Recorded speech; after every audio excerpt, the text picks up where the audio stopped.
গরমকালে আলু দিয়ে রুই মাছের ঝোল এইভাবে বানালে আর কিছুই লাগে না। খুব সিম্পল একটা রান্না, আপনারা সহজেই বানিয়ে ফেলতে পারেন।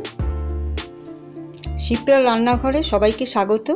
আজকের রান্না সামার স্পেশাল রুই মাছের ঝোল। আমার চ্যানেলটা যারা নতুন দেখছেন অনুগ্রহ করে সাবস্ক্রাইব করে পাশে থাকা বেল আইকনটি অবশ্যই ক্লিক করে দেবেন। সমস্ত রান্নার নোটিফিকেশন পৌঁছে যাবে আপনার কাছে। এখানে আমি 5 পিস রুই মাছ, তার সাথে রুই মাছের মাথাটাও নিয়েছি। এবার আমি মাছগুলোতে নুন হলুদ মাখিয়ে নিয়েছি।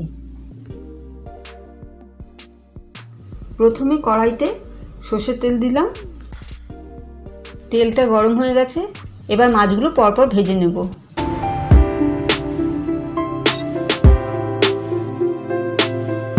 মাছগুলো আমি লাল লাল করেই ভাজবো।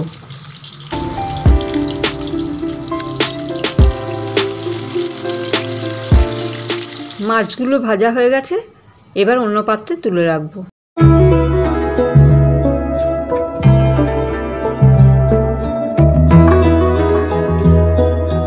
ওই তেলে টুকরো করে কেটে রাখা আলুগুলো ভেজে নেব। কালারের জন্য আলুতে সামান্য হলুদ দিলাম। ভাজা হয়ে গেছে, আলুগুলো এখন তুলে নেব। আবারও একটু সর্ষের তেল দিয়ে তাতে দিলাম 5 ফোড়ন, সামান্য একটু হিং।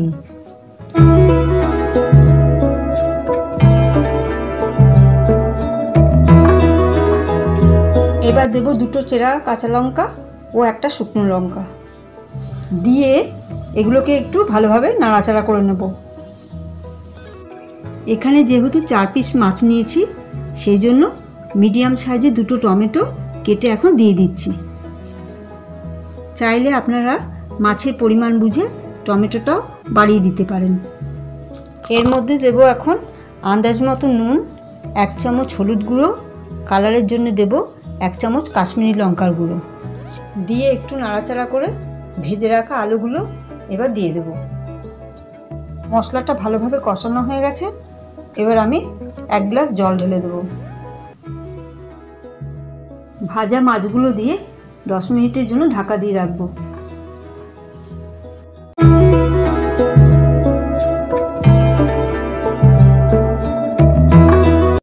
আলুগুলো খুব ভালোভাবে সেদ্ধ হয়ে গেছে, এবার আমি টকের জন্য পাতিল লেবুর রস দিয়ে দিচ্ছি। আপনারা চাইলে গন্ধরাজ লেবুর রস দিতে পারেন।